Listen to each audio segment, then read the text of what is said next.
Tutor y compañeros, muy buenas tardes. Mi nombre es Eduardo Solórzano. Soy estudiante del curso Fundamentos y Modelos de Seguridad Informática de la especialización en Seguridad Informática, perteneciente, pues en este caso al grupo 219018A, raya al piso 959, y voy a realizar la presentación de la unidad 1, tarea 2, teniendo en cuenta el numeral ítem que solicita realizar la socialización de 5 de los puntos propuestos en la guía de actividades. Ahora bien, el primer punto que seleccioné fue, valga la redundancia, el 1 de la guía, donde solicita defina qué es un firewall, tipo de firewall, debe tener en cuenta el costo de cada uno de los tipos de firewall y sus principales características. Teniendo en cuenta la investigación realizada, pude investigar que un firewall, también conocido como cortafuegos de Windows, es un componente informático el cual cumple la función de bloquear accesos no autorizados de una red privada conectada a Internet. Para colocar un poco en contexto lo que acabo de indicar, pues básicamente quiere decir que el firewall cumple esa función de puerta de entrada y salida de cualquier tipo de conexión. Este se centra exactamente en analizar cada uno de los mensajes que mediante la red entran y salen, como lo indiqué anteriormente.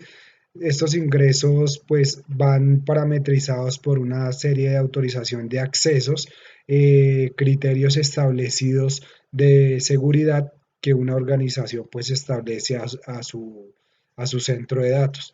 Al igual que este da vida libre a las comunicaciones que se encuentran previamente reglamentadas. Si bien, digamos, un firewall puede estar desactivado en un equipo, pues las empresas cuentan con un tipo de firewall. El firewall también es conocido como software y hardware. Se puede implementar en esas dos opciones. Entonces, podemos decir que esta puerta principal de seguridad controla la entrada y la salida de los sistemas autorizados. La función que cumple un firewall es de suma importancia, ya que gracias a este se minimizan los riesgos de los ordenadores o de una red de ordenadores en general. Puede ser, ya que esta puede ser atacada e infectada de manera recurrente y provocar una gran pérdida de información dentro de las organizaciones. Las compañías, digamos, son proveedores de servicios de antivirus. También mediante este, pues en muchas ocasiones, diría que en su mayoría, estos tipos de antivirus cuentan también con un firewall adicional. En resumidas palabras, pues podemos precisar que el firewall no es otra cosa que la de registrar y controlar el tráfico de Internet de un dispositivo con el propósito de proteger la red informática privada o pública, y de este modo, como ya lo mencioné anteriormente, pues prevenir la pérdida de información de las organizaciones, considerado como el activo más importante de las mismas. Dentro de los tipos de firewall de la investigación realizada, podemos encontrar físicos e intangibles, como lo había mencionado ahorita. El intangible pues hace referencia a ese tipo de firewall de software, y los físicos, que son pues servidores de firewall que están dedicados para cumplir esta función. Los firewall de hoy en día requieren tener una mayor visibilidad del tráfico de red, y por otra parte permitir visualizar el flujo de contenido en la actualidad que se puede mencionar. En la actualidad se puede mencionar, digamos que tenemos 5 firewall, y entre ellos pues están los siguientes.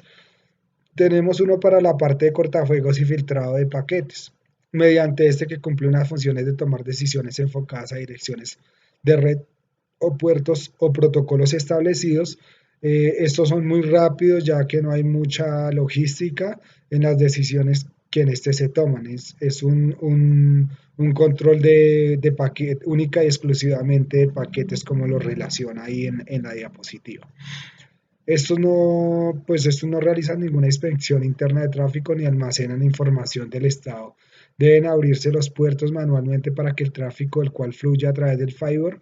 Algo que se ha sumado a las limitaciones de este sistema hace que este sea uno de los cortafuegos menos inseguros, ¿sí? O sea, es muy usual debido a la alta confidencialidad que se le tiene en su sistema de actuar en cuanto regular el tráfico que pueda fluir en la red.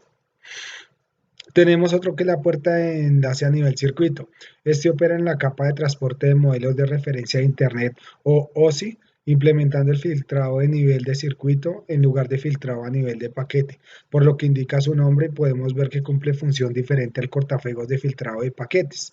Por otra parte, pues este firewall comprueba la validez de conexiones, es decir, pues en el circuito de la capa de transporte, por lo general conexiones tipo TCP contra la tabla de conexiones permitidas antes de que se pueda abrir una sesión o intercambiar datos.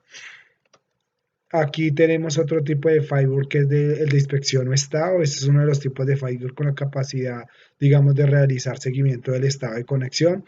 Los puertos se pueden abrir y cerrar de manera dinámica si es necesario para completar una transacción. Por ejemplo, cuando realizamos una conexión a un servidor utilizando HTTP, el servidor iniciará una nueva conexión y el sistema es un puerto aleatorio.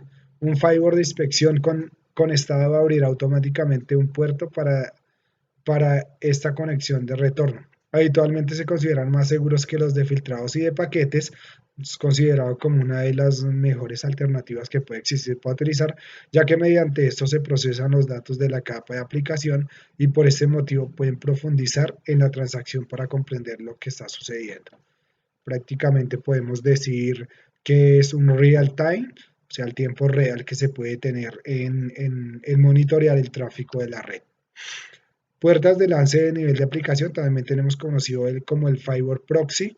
Este tipo de firewall operan en la capa de aplicación del modelo OSI, filtrando el acceso según las definiciones de la aplicación. Se considera como uno de los firewall más seguros disponibles debido a la capacidad para inspeccionar paquetes y garantizar que se ajusten las especificaciones de la aplicación.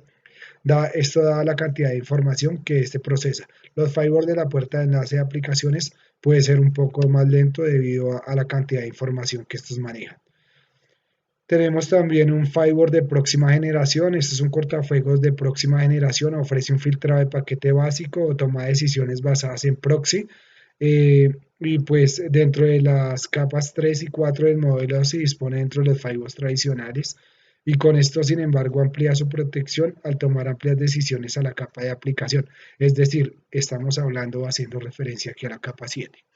Las características que se definen a este novedoso cortafuegos son la identificación y control de aplicaciones, autenticación basadas en el usuario, protección contra el programa maligno, protección contra exploits, filtrados de contenido, influido el filtrado de las URL y control de acceso basada en la ubicación.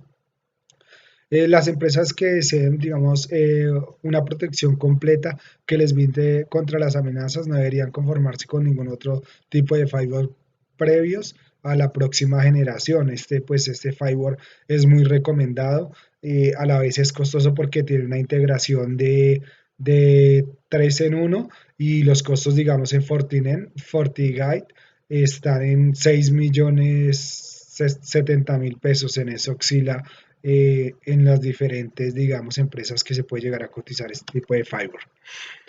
Como segundo punto, coloqué, expliqué y argumenté a qué hace referencia cuando mencionan en una empresa que hace uso de firewall capa 3, firewall capa 7 y otras opciones de firewall en sus siglas en inglés DPI, Deep Packet Inspection. Entonces vamos a iniciar por dar la explicación en el capa firewall capa 3. Cuando hacemos referencia a este firewall capa 3, pues es aquel que cumple la función de realizar únicamente realiza las funciones de las capas por separado del modelo OSI con las funciones que cumplen cortafuegos de capa 3. Consiste únicamente en el nivel routing, ACLS, a nivel IP, es decir, este solo podría inferir y tomar información que se obtenga de la capa 3. O sea, no tiene un alcance más allá del que está establecido desde que se establece manualmente y su función solo va orientada en la capa 3.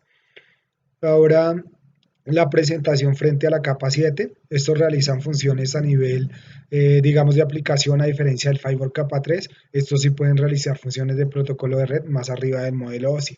Es así como en un firewall capa 7 se puede realizar la inspección de protocolo tanto HTTP como HTTPS. Por eso, pues, este tipo de firewall es muy recomendado.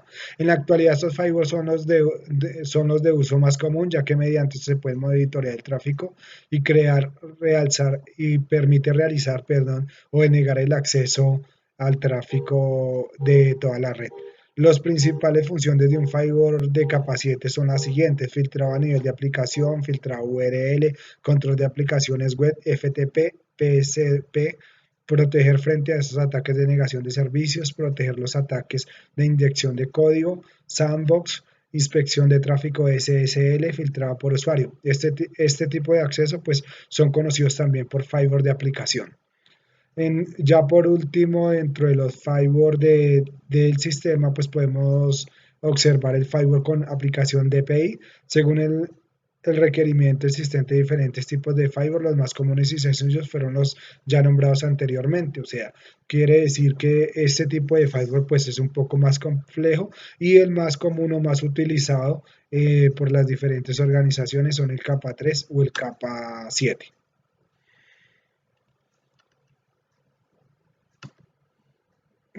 Pues por último, para dar como una ilustración de este tipo de Firewall Deep Path Inspection, es uno de los más sofisticados, ya que pues se puede filtrar protocolos, tipos de archivos específicos como lo son SWAT o HTML.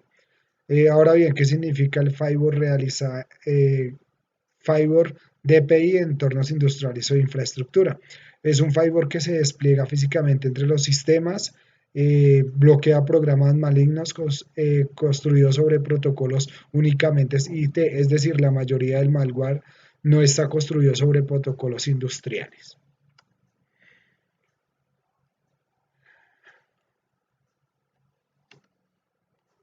Sobre el 4 hablé sobre, digamos, el caso que se toma, digamos, de los ataques web y de los ataques web que se pueden llegar a presentar. Esto lo vimos en el caso del anexo 2.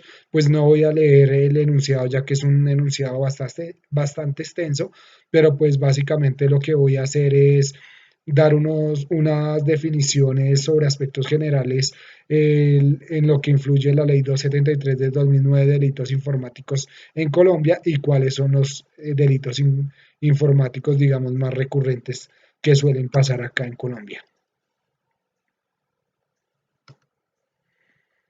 Como primera medida tenemos acá, digamos, delitos informáticos. Podemos tomarlo como acceso abusivo a un sistema informático. Dentro de esto se puede evidenciar que los ciberdelincuentes realizan ataques informáticos sin previa autorización, es decir, violando el legítimo derecho de las personas dueñas de la información, tal como lo establece la presente ley.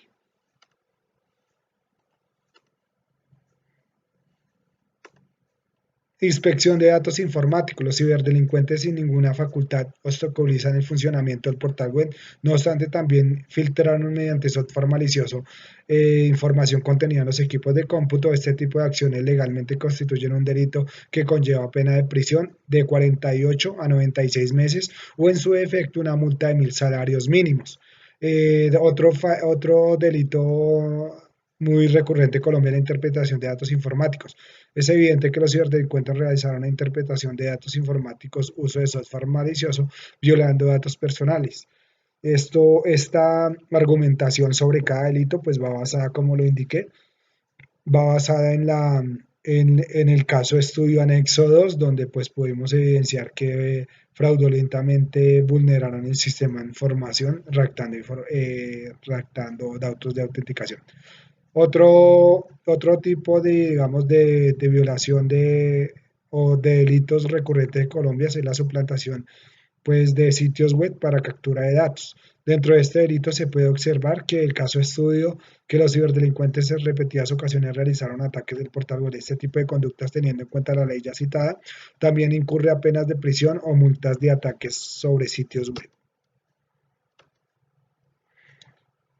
Y tenemos el uso de software malicioso. Dentro de este delito se puede realizar que los ciberdelincuentes realizan comportamientos anómalos en los equipos de trabajo. Quiere decir que mediante uso de software malicioso atacaron las computadoras para realizar posible sustracción de información. Como nos lo mostraba el caso estudio, aquí lo que básicamente hicieron fue llegar a instalar una extensión por Google Chrome en medio de un descuido del usuario final, y redactaron la contraseña del correo electrónico y también los datos de presidencia. Y por último, redacté en una página qué es UITL TXT y para qué se utiliza. Entonces, pues me voy a permitir omitir algo pues, del enunciado y voy a dar mejor aquí la definición. Entonces, ¿qué es un UTT-?